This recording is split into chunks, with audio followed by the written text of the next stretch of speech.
하나님의 말씀입니다. 경청하십시오. 사무엘은 어렸을 때 세마포 에봇을 입고 여호와 앞에서 섬겼더라. 그의 어머니가 매년 드리는 제사를 드리러 그의 남편과 함께 올라갈 때마다 작은 겉옷을 지어다가 그에게 주었더니 엘리가 엘가나와 그의 아내에게 축복하여 이르되 여호와께서 이 여인으로 말미암아 내게 다른 후사를 주사 이가 여호와께 간과하여 얻어바친 아들을 대신하게 하시기를 원하노라 하였더니 그들이 자기 집으로 돌아가매 여호와께서 한나를 돌보시사 그로 하여금 임신하여 세 아들과 두 딸을 낳게 하셨고 아이 사무엘은 여호와 앞에서 자라니라. 아멘. 칼 바르트라는 위대한 신학자가 있습니다. 종교개혁자 켈빈 이래 금세기 20세기 최고의 신학자라고 일컬어지는 분이십니다. 저 독일 한적한 시골 작은 마을에서, 그것도 작은 시골 교회에서 길고 긴 세월 평생을 목회했던 목사님입니다.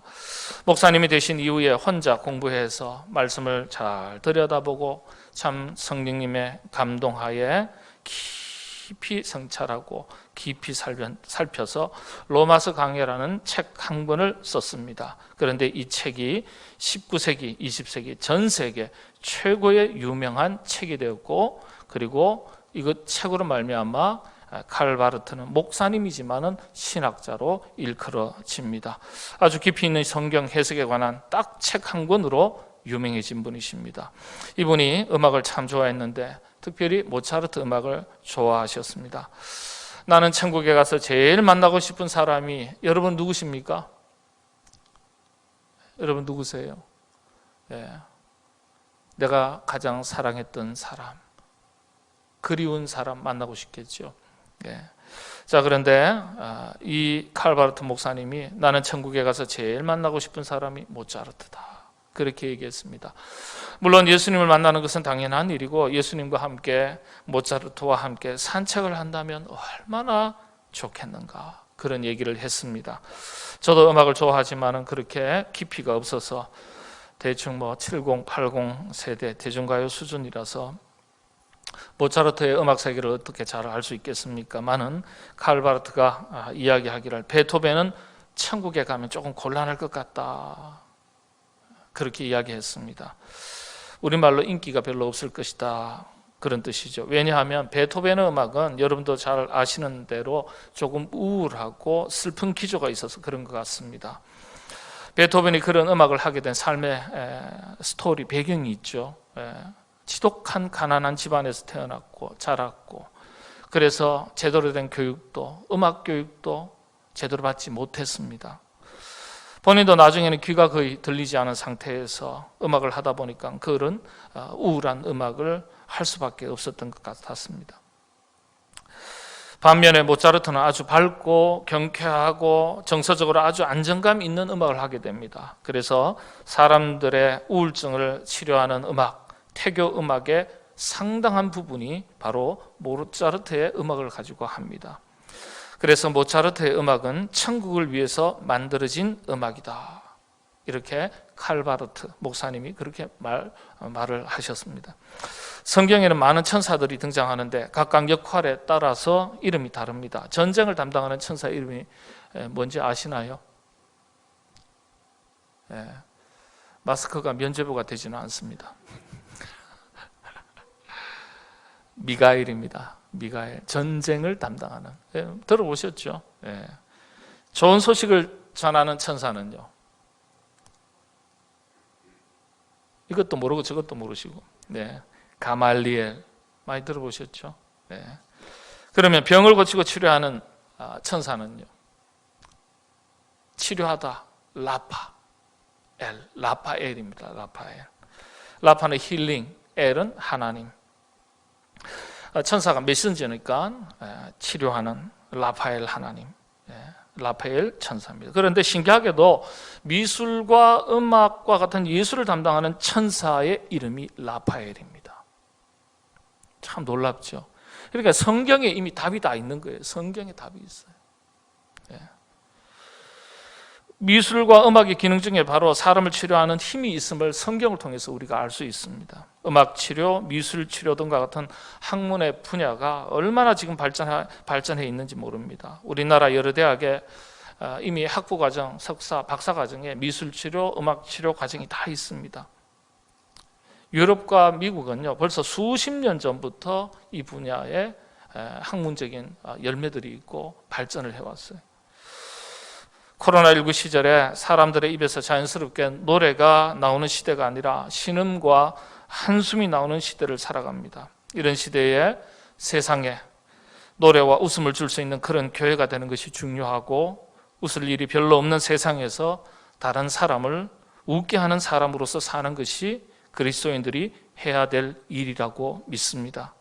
우리 교회도 그런 영적인 깊이가 있고 사람들의 마음에 쉼을 줄 수 있는 그런 수준 있는 교회로 날마다 성장해 가기를 소망합니다.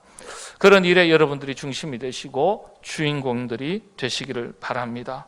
작게는 우리가 먼저 가정에서 가족들을 웃게 하고 노래하게 할 수 있는 주인공들로서 여러분들이 살아가시게 되기를 바랍니다. 오늘은 사무엘의 신앙세계를 보여주는 세 가지 설명 중에서 마지막 세 번째, 여호와 앞에서 섬겼더라, 18절의 말씀이죠. 이 구절에 대한 의미에 대해서 살펴보도록 하겠습니다. 오늘 본문을 보면은 여호와 앞에서라는 표현이 있습니다. 히브리 성경에는 예호바 파님, 예호바 파님, 예호바는 히브리의 원문 발음 그대로입니다. 여호와입니다. 파님은 앞에서, 그런 뜻입니다. 하나님의 권위, 하나님의 통치, 하나님의 다스림 앞에서 하나님을 대면하듯 서 있는 정신 상태, 태도를 가리킬 때 사용하는 단어입니다. 사무엘은 모든 생각, 모든 행동, 모든 삶의 기준을 하나님의 얼굴을 맞대고 있는 것처럼 생각하고 말하고 행동하고 살았다는 것을 성경이 증언하는 것입니다. 하나님 앞에서 철저하게 하나님 중심, 하나님을 의식하는 신앙세계를 보여주는 것입니다.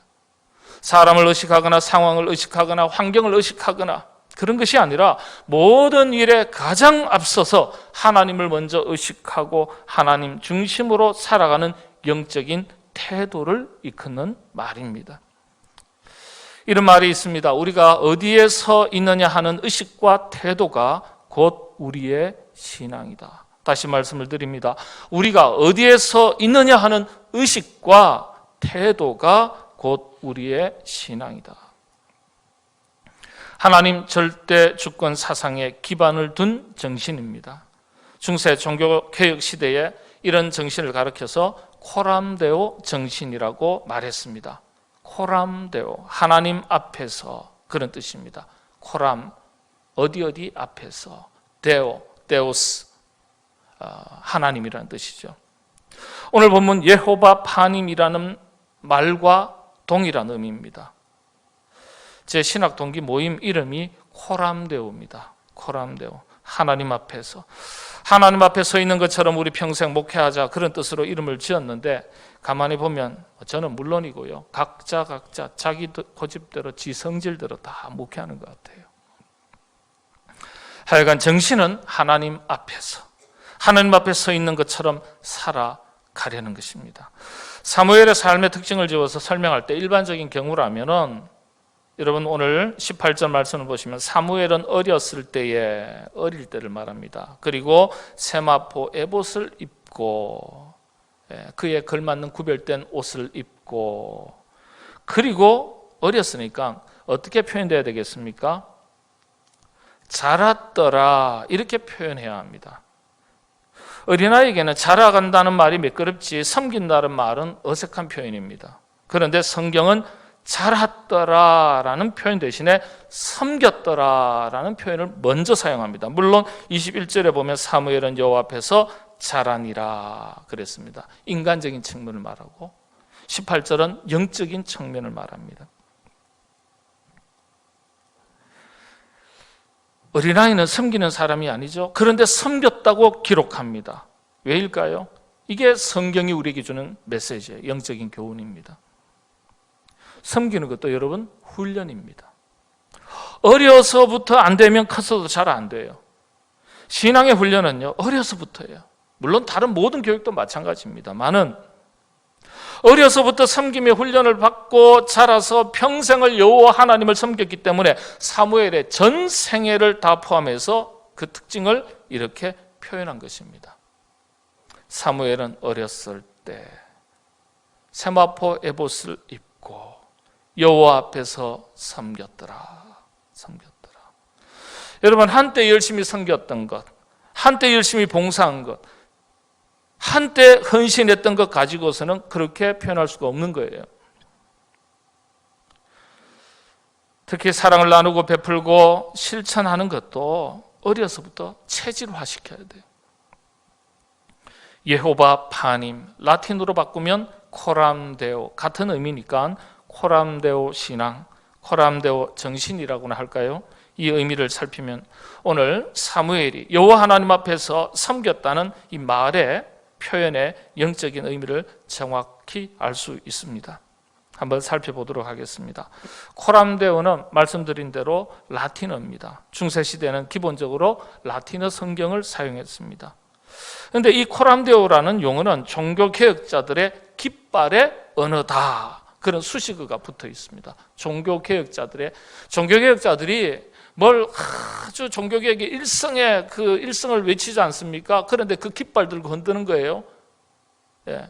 요즘은 깃발이 별로 없지 않습니까? 그러나 고대에는 전쟁에도 깃발 흔들고 뭘 하더라도 깃발 흔들거든요. 근데 그 깃발에 뭐라고요? 언어가 뭐라고요? 코람데오라는 거예요. 그래서 코람데오 하면 종교개혁자를 떠올리고 종교개혁자를 말하면 코람데오를 떠올립니다. 그래서 종교개혁자들의 모든 정신을 하나의 영으로 만들어 깃발처럼 외쳤다고 해서 코람데오를 종교개혁자들의 언어다, 그렇게 말합니다. 종교개혁자들의 정신이 담긴 용어죠. 이 코람데오는 그래서 하나님의 절대 주권, 절대 권위 아래에 우리가 하나님 바로 앞에 서 있듯이 생각하고 말하고 행동하고 살아가려는 철저한 하나님 중심 사상을 말하는 것입니다. 참 우리가 가슴에 새겨야 될 단어죠. 특별히 종교개혁자들 중에서 장 켈빈은 이 코람데오 정신을 평생의 신앙생활, 특별히 대학에서 신학을 가르쳤으니까 장 칼뱅이 이 신학 사상의 모토로 삼았습니다. 그 켈빈의 깔뱅이라고 그러죠. 프랑스 말로는 깔뱅이라고 그러는데 이 켈빈의 동상 아래에 가면 이 표가 새겨져 있습니다. 이런 표가요. 주님께 나의 심장을 드리나이다. 즉시 그리고 진심으로. 아주 유명한 구절입니다. 우리 신학하시는 분이나 목회하시는 분들은 이 신학교에서 이 구절은 다 들어요. 다 공부합니다. 주님께 나의 심장을 드리나이다. 즉시 그리고 진심으로. 이런 표가 새겨져 있습니다. 켈빈뿐만 아니라 다른 여러 종교 개혁자들도 이 표현을 자주 사용했습니다. 그 유명한 마틴 루터도, 즈빙글리도 이 코람데오라는 말을 자주 사용했어요. 켈빈은 이 코람데오 정신 사상을 설명하면서 하나님 중심, 하나님 절대 주권을 강조했습니다. 그러면서 학생들에게 뭐라고 가르쳤냐 하면 하나님만 바라보는 것을 배우는 정신, 이렇게 가르쳤습니다. 이 코람데오라는 용어를 하나님만 바라보는 것을 배우는 정신, 하나님만 바라보는 정신. 아주 멋진 설명입니다. D.L. 무디 부흥사하고 친구였던 복음주의 선교의 아주 양대 축 중에 한 축이라고 일컬음을 받았던 피어슨 목사님 같은 경우는 거룩한 삶이란 무엇입니까? 라는 질문에 코람데오의 삶이다, 그렇게 대답을 했어요. 거룩한 삶이 어떤 것입니까? 하나님 이 코람데오의 삶이다. 그래서 이 피어슨 목사님은 우리 한국에는 피어슨 신학대학도 있지 않습니까? 그래서 과거에 이름이 바뀌었습니다만은 이 피어슨 목사님께서 코람데오를 설명할 때 직역을 하면 하나님 앞에서인데 그렇게 말하지 않고 하나님의 눈 앞에서라고 바꾸어서 설명을 했습니다. 훨씬 더 어감이 강하죠. 하나님 앞에서가 아니라 하나님 눈 앞에서. 그러면서 설명하기를, 코람데오를 설명할 때 하나님 앞에서 나의 것을 포기하고 그분의 옷을 입는 것이다. 참 믿음의 선진들의 이 고백이요, 정말 탁월한 훌륭한 고백이에요. 하나님 앞에서 나의 것을 포기하고 그분의 옷을 입는 것이다.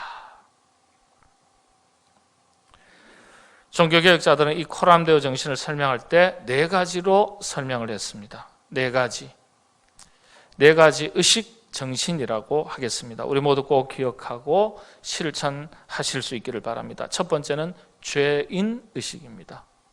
죄인 의식. 이 코람데오라는 용어 안에 네 가지 정신이 담겨져 있는데, 첫째가 죄인 의식, 두 번째는 칭의 의식, 세 번째는 성화 의식, 성화의 삶, 거룩한 삶이죠. 피어슨 목사님이 말씀하셨듯이 거룩한 삶, 코람데오의 삶이다 그랬으니까. 그 다음에 네 번째가 사랑의 삶, 사랑의 의식, 사랑해야 되겠다 하는 의식이죠. 자, 하나씩 살펴보겠습니다. 첫 번째가 죄인 의식인데, 우리가 항상 죄인이라는 의식, 죄를 지어서 죄책감에 시달리는 것을 의미하는 게 아니에요.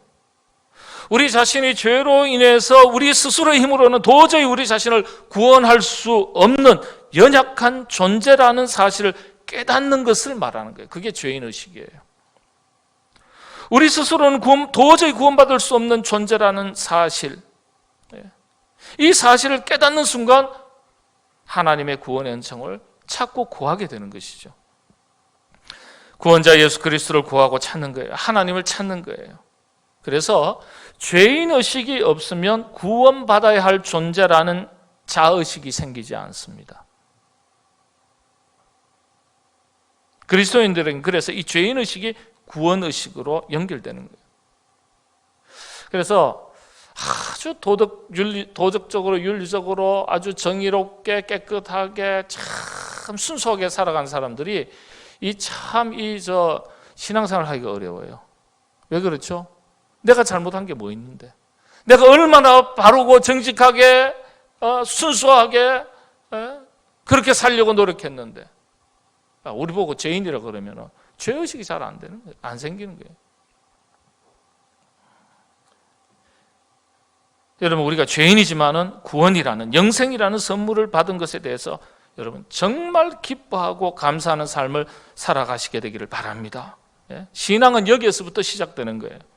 우리가 죄로 인해서 도저히 구원받지 못할 상태가 되었지만은 예수 그리스도 주님으로 말미암아 죄의 씻음을 받고 구원함을 얻게 되었는데, 그 출발점이 죄인 의식입니다. 죄인 의식. 아하, 나는 죄인이구나. 도저히 스스로는 나를 구원할 수 없는 연약한 존재구나. 이걸 깨닫는 거예요. 그래서 예수 그리스도를 구주로 고백하고 믿고 그분의 긍휼하심의 은혜를 구하는 거예요. 기독교인의 자기의식, 자의식 중에서 아주 중요한 의식 중 하나를 죄인의식이라고 말합니다. 그래서 죄인이니까 여러분 저절로 겸손해질 수밖에 없어요. 죄인이니까. 그리고 하나님의 긍휼하심의 은혜를 구할 수밖에 없죠. 이 죄인의식 자체를 그런데 하나님은 대단히 기뻐하세요. 마태복음 9장 13절의 말씀에 보면 이런 말씀이 있습니다. 너희는 가서 내가 긍휼을 원하고 제사를 원하지 아니하노라 하신 뜻이 무엇인지 배우라. 나는 의인을 부르러 온 것이 아니요 죄인을 부르러 왔노라 하시니라. 우리 주님께서는 이 땅에 죄인을 부르러 오셨다는 거예요. 그래서 주여 저는 죄인입니다 라고 고백할 때 하나님을 만나게 되는 거예요. 그 만남이 구원으로 이어지게 되는 거예요. 여러분, 사도 바울의 영성의 세계를 전체를 핵심을 볼 수 있는 구절이 있습니다. 디모데전서 1장 15절이죠. 믿보다 모든 사람이 받을 만한 이 말이여, 그리스도 예수께서 죄인을 구원하시려고 세상에 임하셨다 하였도다. 죄인 중에 내가 괴순이라. 죄인의식이에요. 죄인의식. 내가 죄인인데 죄인 중에서도 괴수단 말이에요. 괴수. 철저한 죄인의식. 사도 바울의 영적인 위대함이 묻어나는 신앙 고백입니다. 철저한 죄인의식. 내가 낮아지고 겸손해지는 거예요. 왜? 죄인이니까. 그때부터 하나님께서 개입하시는 거예요. 나를 통해서 나를 만나주시고 내 안에 하나님이 역사하시고 나를 통해서 주님이 드러나는 거예요. 우리 모두 하나님 앞에서 낮아지는 겸손한 그리스도인으로 살아가시게 되기를 바랍니다. 두 번째가 칭의 의식입니다. 칭의. 이 칭이라는 게 뭐예요? 죄인임에도 불구하고 예수 그리스도를 구주로 믿고 고백할 때 우리 죄를 용서해 주시고 우리를 깨끗하다 말씀해 주시는 거예요. 너는 세상의 자녀가 아니라, 죄인이 아니라 하나님의 거룩한 백성이다. 거룩한 성도다. 하늘에 속한 사람이다. 부름받은 일꾼이다. 우리를 그렇게 거룩하다고 말씀해 주시는 거예요. 이 구원이 드디어 여기에서 이루어지는 거예요. 참 감사하죠. 시편 149편 4절의 말씀을 보면 이 부분을 설명하는 구절을 볼 수 있습니다. 여호와께서는 자기 백성을 기뻐하시며 겸손한 자를 구원으로 아름답게 하심이로다. 겸손한 자를. 저는 죄인입니다. 용서받지 못할 죄인입니다. 저는 어둠으로 떠나야 할 사람, 심판으로 나가야 될 사람입니다. 저는 그와 같은 죄인입니다. 저는 제 자신을 구원할 수 없습니다. 엎드리니까 그런 겸손한 자를 어디로 이끌어 가시는 거예요? 구원으로 아름답게 하심이로다. 구원으로 이끌어 가시는 거예요. 우리가 구원을 얻은 사람들이에요. 그런데 구원의 감격을 넘어서서 이때부터 구원의 은총에 빚진 자의 마음, 빚진 자의 의식이 생깁니다. 값없이 받았으니까. 그 크신 구원의 은총 선물을 받을 자격이 없는데 주셨다는 의식, 칭의 의식입니다. 거룩한 하나님의 백성된 자기의식, 이걸 가르쳐 기독교인의 자기 정체성 자의식이라고 말합니다. 거룩한 성도, 거룩한 하나님의 백성, 거룩한 하나님의 자녀, 주님의 일꾼됨. 그래서 이 칭의 의식이 분명할 때 생깁니다. 나는 하나님의 자녀다. 아주 당당함이 생기고 영적인 힘이 생깁니다. 나는 삼성교회 교인이다. 아무도 아멘이 없네요. 자신이 없습니까? 예? 나는 삼성교회 집사다, 권사다, 장로다, 삼성교회 목사다. 아주 영적인 자부심, 자긍심이 이 칭의 의식이 분명할 때 생깁니다. 왜 그런지 아세요? 칭의 의식이 있다는 건 소속이 달라졌다는 뜻이에요. 소속이 달라진 거예요. 예. 하늘에 속한 사람이 된 거예요. 구원받은 사람에게 속하게 된 거예요. 소속이 달라진 거예요. 격이 달라진 거예요. 그러니까 이 자부심과 자긍심이 생기는 거예요. 여러분들 우리 삼성교회 다니시게 된 것에 대해서 자부심을 가지시게 되기를 바랍니다. 예? 예. 저는 삼성교회 담임 목사 된 것을 아주 참 감사하게 생각하고 아주 이 부분에 대해서 아주 자부심이 있어요. 그런 자신감을 가지고 당당하게 살아가시는 여러분 되시기를 바랍니다. 세 번째가 성화의식입니다. 성화의 삶, 거룩한 삶이죠. 자, 자녀가 되었습니다. 그러면 자녀가 되었으니까 자녀답게, 하늘나라 백성이 되었으니까 백성답게 그에 걸맞게 살아가는 거룩한 삶, 구별된 삶을 살아야 하겠다는 자기 결단, 자기 의식을 말합니다. 어제보다는 오늘, 오늘보다는 내일 더 거룩한 삶을 향해서 살아가겠다. 여러분, 이건 윤리 도덕적 의식보다는요, 하나님의 뜻을 따라 살아가는 것, 하나님의 뜻을 이루어가는 구별된 삶을 말하는 거예요. 켈빈 같은 경우는 하나님께서 주신 사명을 따라 목적 있는 삶을 살아가는 것 자체를 거룩한 삶이라고 설명했습니다. 맞는 말이죠. 그래서 세상에서 아무리 깨끗하게 정의롭게 살아도, 순수하게 살아도 하나님께서 부여하신 사명과 뜻, 목적 있는 삶을 살지 못하면 그건 거룩한 삶이 못 됩니다. 거룩한 삶이 못 돼요. 그래서 자녀답게, 백성답게, 일꾼답게 자기로 하여금 있게 하신 자리, 맡겨주신 사명에 합당하게 살아가겠다는 의식 자체, 그 자체 성화의식입니다. 여러분 모두 하나님께서 맡겨주신 자기 사명, 하나님의 영광을 위하여 자기 사명을 찾고 목적 있는 삶을 살아가시게 되기를 바랍니다. 네 번째가 마지막인데 사랑의 의식입니다. 사랑하겠다, 사랑하며 살겠다, 사랑의 삶이죠. 기독교 관점에서 최고의 삶을 가리켜 사랑의 실천, 사랑의 삶이라고 말합니다. 예수님의 전 생애를 기준으로 십자가의 사랑과 실천을 말합니다. 사랑의 삶이라는 것은 사랑의 수고가 뒤따라가는 걸 말하는 거예요. 사랑하는데 수고가 뒤따라가지 않는 그런 사랑이 어디 있습니까? 사랑의 수고예요. 섬김과 헌신을 말하죠. 최고의 섬김과 헌신은 어떤 것입니까? 자기 목숨을 십자가에서 내어주신 예수님의 십자가 사랑을 기준으로 합니다. 그래서 그리스도인의 신앙의 절정을 십자가의 사랑, 자기 희생, 섬김, 헌신이라고 말합니다. 로마서 5장 8절의 말씀입니다. 우리가 아직 죄인 되었을 때 그리스도께서 우리를 위하여 죽으심으로 하나님께서 우리에 대한 자기의 사랑을 확정하셨느니라. 여기에 보면 우리가 죄인인데, 죄인 되었을 때, 그런데 우리를 위해서 십자가에서 자기 목숨을 희생한 거예요. 우리가 죄인인데. 그래서 우리가 기억할 것은요, 사랑할 때 우리가 기억해야 될 기준이 우리가 사랑할 만해서 사랑하는 것이 아니라 사랑하기로 결정하고 사랑하는 거예요. 그래야 사랑을 할 수 있습니다.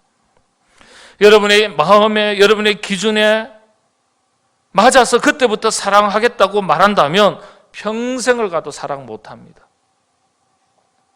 하나님께서 대상을 보고서 사랑할 만해서 사랑하겠다고 하셨다면 우리가 사랑받을 만 하겠습니까? 죄인인데, 죄인 되었을 때에 그랬는데 우리는 사랑받을 만한 사람이 못 돼요.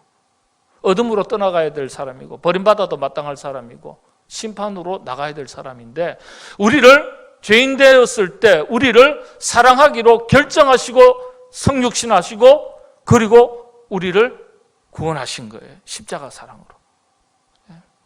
그래서 결단이 참 중요합니다.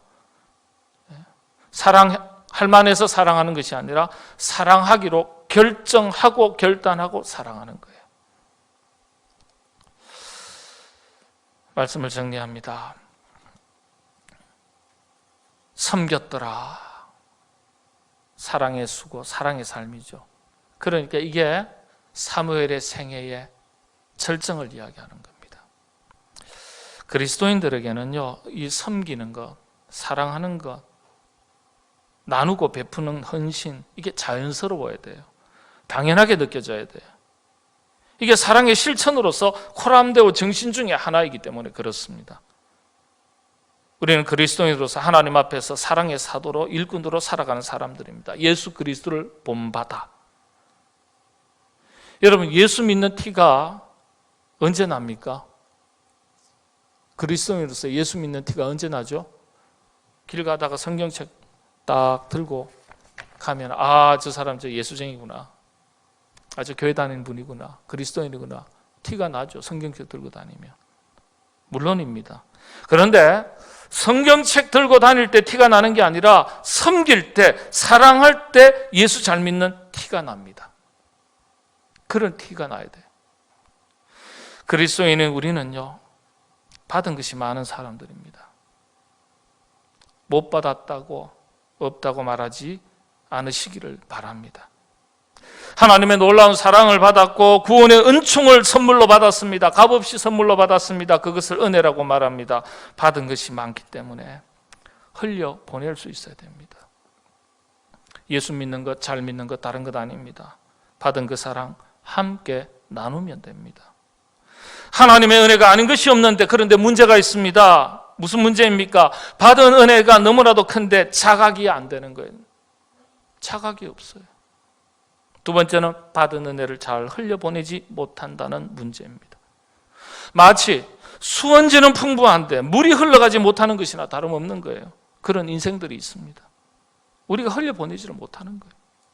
돈은 하나님께 있는데 우리가 사용하는 방법을 모릅니다. 우리가 돈을 잘 쓰면, 물질을 잘 쓰면, 하나님께서 우리에게 주신 선물을 잘 사용하면 하나님께서 우리에게 더 주시는 거예요. 목회해 보니까요, 교회 자원이 얼마나 많은지 몰라요. 못 쓰고 있어요. 그래서 생각이 나더라고요. 이 코로나19 시절에 목사는 설교만 잘하는 것이 아니라 교회의 무궁무진한 자원을 잘 활용하는 목사가 되고 목회해야 되겠다, 그 생각이 들더라고요. 답은 다 하나님께로부터 나오죠. 교회가 그리스도인들이 답은 가지고 있지만 제시하거나 써먹지 못하는 거예요. 답답함이 있는 거예요. 그런 예화 하나 말씀드리고, 예라 그러면 좀 이상하지만, 지난주에 제가 저 수석교회라는 데를 다녀왔습니다. 제 학부 선배신데, 이 교회 가니까요 참 훌륭한 선배 만나서 은혜 받고 도전 받고 왔습니다. 갔더니 어른들이 한 1,500명 정도 나오는 교회예요. 근데 이거 교제하고 봉사하고 교회에 주일날 얼마나 활동 사역들이 많아요. 근데 점심이 없어요. 코로나19 때 점심이 없나? 아니요, 주방 자체가 없어요. 주방부가 없어요. 교회를 새롭게 바꾸는 데 있어서 제일 바꾸기 힘들었던 게 바로 그거래요. 주방이래요. 주방을 싹 다 없애버렸어요. 그리고 나서 일정 금액을 3,000원이라 그래요. 교인들 나눠줘서 지역 식당 가서 사드시고 오세요. 3,000원 갖고 뭘 사서 먹겠어요? 떡볶이도 못 사 먹는데. 보태서 먹으라는 얘기죠. 지역 사회 가게들에게 도움을 주기 위해서 그렇게 하도록. 대신 먹고 돌아오면 교회에서 카페는 무한 리필, 카페에서 커피는 공짜, 무한 리필이에요. 교인들한테만 무한 리필로 주느냐? 아니요, 주중에 누구든지 동네 거주민이면, 사람이면, 이웃이면 동네 거주한다는 거 보여줘야 되니까 신분증만 제시하시면 커피가 다 공짜예요. 3층에 유리로 5층 올라가니까 하늘도 보이고 주변이 다 보이는데, 세상에 거기에 모임을 할 때 이웃 주민이 신청하면 공짜로 이용하도록, 커피도 공짜 주고. 근데 지혜를 발휘하셔가지고 테이크아웃은 못하게. 테이크아웃은 안 된다. 왜? 테이크아웃 해가지고 밖에 나가서 모임 가지면 그 옆이 공원이거든요. 아주 좋더라고요. 그게 아니라 어떻게 하든지 교회에 좀 붙들고 있으려고, 아무것도 안 해도 앉아만 있기만 하더라도 교회가 익숙해지도록, 그것이 전도로 이어지도록 아주 지혜롭게 하셨더라고요. 부럽더라고요. 우리 교회도 앞으로 서서히 좀 지역사회에 좋은 일을 할 수 있는 여러 가지 사역들을 좀 생각하고 그렇게 할 수 있도록 하겠습니다. 코로나19 때문에 개척교회, 삼각교회가 어렵잖아요. 여러분, 시골 농촌교회들은요 급격하게 또 무너집니다. 연세 드신 분들 하나 둘씩 돌아가시고 젊은 사람들은 없고요. 농촌 미자립 교회들이 수십 년의 역사를 가지고 있지만 속출하고 있는 거예요. 그래서 이 교회가 문을 닫기 전까지라도 교인 한두 명 남았더라도 예배드리고 교회를 유지할 수 있도록 도와야 되겠다 생각해서 밭대기로 농산물을 구입합니다. 밭대기로. 대신 조건이 있더라고요. 목사님께서 직접 농사도 짓는 분이어야 한다는 조건이에요. 그런 분 많습니다. 목사님 중에, 시골 교회는. 왜냐? 교인들 10명, 20명, 30명 데려다 놓고 연세 드신 분 데려놓고 거기에서 무슨 헌금이 나오겠어요? 농사 짓는 거예요. 다른 데서 후원도 좀 받고. 목사님이, 교인이 농사 짓는 건 안 되고 목사님이 함께 교인들과 더불어서 농사 지을 때 밭대기로 책임을 지겠다 가지고 오는 거예요. 그리고 반찬 잘 만드시는 권사님들을 모아가지고 반찬을 만들어요. 그리고 팔아요. 근데 이익은 단 하나도 붙이지 않고 어려운 이웃들에게 팝니다. 그리고 교인들 중에서도 어려운 분들이 원가로만 가져가도록. 선교지, 여러분, 선교지가 참 어려워졌어요. 벼랑 끝 낭떠러지를 만났거든요. 이 코로나19 때문에 참 어려워요. 선교지에 후원금을 보내기 위해서 구원금의 11조를 모읍니다. 거저 받았으니 거저 주라는 주님의 말씀을 실천하기 위해서요. 교회가 건축만 100억을 주고 했어요. 아이고, 참 100억을 주고 했는데 건축하면서 건축의 11조를 따로 떼서 미자립 개척교회가 자립할 수 있도록 공짜로 교회 땅 사고 교회를 지어주겠다 하고 공모를 했어요. 신청을 받아서 심사해서 아무 조건 없이 20억을 가지고 지어줬어요. 그 교회 건축하려면 돈도 모자랄 텐데, 참. 그걸 보면서 여러분, 있다고 하는 교회 아니에요. 남아서 하는 교회 아닙니다. 잘 흘려보내는 교회구나. 잘 흘려보내는 교회. 말씀드리지 않습니까? 저희 교회도 100명일 때 작을 때부터 선교하는 일에 힘써 왔습니다. 힘이 지나도록 하는 거예요. 뭐 순서가 잘못된 거 아닐까요? 생각할 수도 있을지도 몰라요. 그렇지 않습니다. 하나님 입장에서 볼 때는 복음을 전하고 생명을 살리는 일에 받은 바 은혜를 잘 흘려보내는 그 사람이 하나님 입장에서 볼 때는 유익한 사람, 유익한 교회입니다. 저희 교회가 후원하고 한때는 이제 선교사 파송까지 하고 사태도 짓고 다 했죠. 아프리카 우간다 신학교에서 지난주에 요청이 왔습니다. 이사회로 왔어요. 코로나19에 우간다 신학교 경내 울타리 곁에서 초막을 짓고 살아가는 사람들이 너무 어려워서 곤란한 지경에 있는 모습을 보고 도와주기를 요청해 왔습니다. 학장이 저 대학원 동기예요. 보니까 300가구에 3번씩, 한 번 하면 그러니까 성경의 횟수대로 3번씩 5만 실링 드는데 나눠줬으면 좋겠다. 한국 돈으로 달러로 보니까 5,000달러입니다. 우리 한국 돈으로 600만 원. 이사회 이사장님이 회의를 주재하면서 이 어려운 때에 얼마 크지는 않으니까 큰 교회에서 맡아 주시면 좋겠다 제안했습니다. 거기 한 20명이 넘게 한 25명이 모였는데 한마디도 없어요. 거기 수천 명 되는 교회가 뭐 한두 교회가 아닌데 이사장 목사님께서 그러면 이사교회가 30개 교회니까 각 교회에서 20만 원씩 나누면 30개 교회 딱 600만 원 5,000달러 되네요. 그렇게 해서 지원하면 어떻겠습니까? 그랬더니 그때서야 동의요 재청이요 가시면요 하시고 그걸 보면서 뭐 큰 교회도 어렵기는 마찬가지구나. 그런데 이럴 때 나누어져야 되죠. 우리도 어려운 시절이지만 지구촌 곳곳에 더 어려운 이웃들이 있습니다. 아프리카에서는 하루 1달러면 한 사람의 하루 밥값입니다. 한 달이면 3만 원이에요. 한 달을 삽니다. 어제 숭실중고등학교 숭실교회 목사님이 전화가 왔습니다. 잘 계시냐고. 그래서 대충 잘 있습니다. 그랬어요. 왜 전화했는지 알아요. 그런데 그 말은 하지 않더라고요. 숭실중고등학교 자녀들 중에 탈북동포 자녀들이 있습니다. 맨몸으로 와서 자리를 잡으려니까 참 어렵죠. 학교 재정이 여의치 않아서 몇 달 전에 좀 도와달라고 요청이 왔어요. 그동안 못 도왔죠. 어제 전화는 한마디도 없었습니다. 그런 말은. 그런데 말하는 것보다 더 무겁게 다가왔습니다. 한국에 청년 사역을 중심으로 하던 많은 교회들 큰 어려움에 빠졌습니다.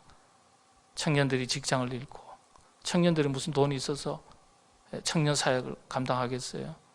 청년 사역의 핵심 중심 사역을 놓고 감당하는 교회들이 어려움을 많이 겪었어요. 도와달라고. 제가 저희 교단 우리 한국교회에 청년들이 가장 많이 나오는 온누리교회 그리고 제가 있었던 동안교회 제가 동안교회 청년 전체 1,500명, 2,000명을 담당하니까 한국에서는 제일 우리 교단에서는 온누리교회 동안교회입니다. 그러니까 청년 사역을 그렇게 했던 목사니까 그렇게까지 연락이 오는 거예요. 지금 사방팔방이 그렇습니다. 여러분 은혜는 가두는 것이 아니라 흘려보내는 것입니다. 잘 흘려보내면 수원지 되시는 하나님께서 우리에게 더 주시는 거예요. 섬긴다는 게 이런 것 아니겠습니까? 사랑한다는 것이 이런 것 아니겠어요? 은혜는 마르지 않는 샘물과도 같은 것입니다. 왜 그렇습니까? 수원지 같은 하나님께서 계속해서 공급하시기 때문에 우리는 다만 그저 잘 흘려보내기만 하면 됩니다. 잘 흘려 보내기만 하면 나도 목을 축이고 다른 사람들의 목도 축이는 법입니다. 이게 복된 신앙생활입니다. 이것이 복입니다. 코로나19 시절 코람데오 사무엘이 여호와 앞에서 섬겼더라. 어려서부터 자기 희생과 섬김, 헌신의 삶을 살았던, 평생을 살았던 사무엘을 기억하고 여러분 우리 모두 그와 같은 삶을 살아갈 수 있도록 노력하시기를 바랍니다. 기도하겠습니다. 하나님 앞에서 코람데오 정신으로 무엇을 생각하든지 무엇을 말하든지 무엇을 행하든지 하나님 앞에서 서서 행하도록 인도하여 주시옵소서. 예수님의 이름으로 기도하옵나이다. 아멘.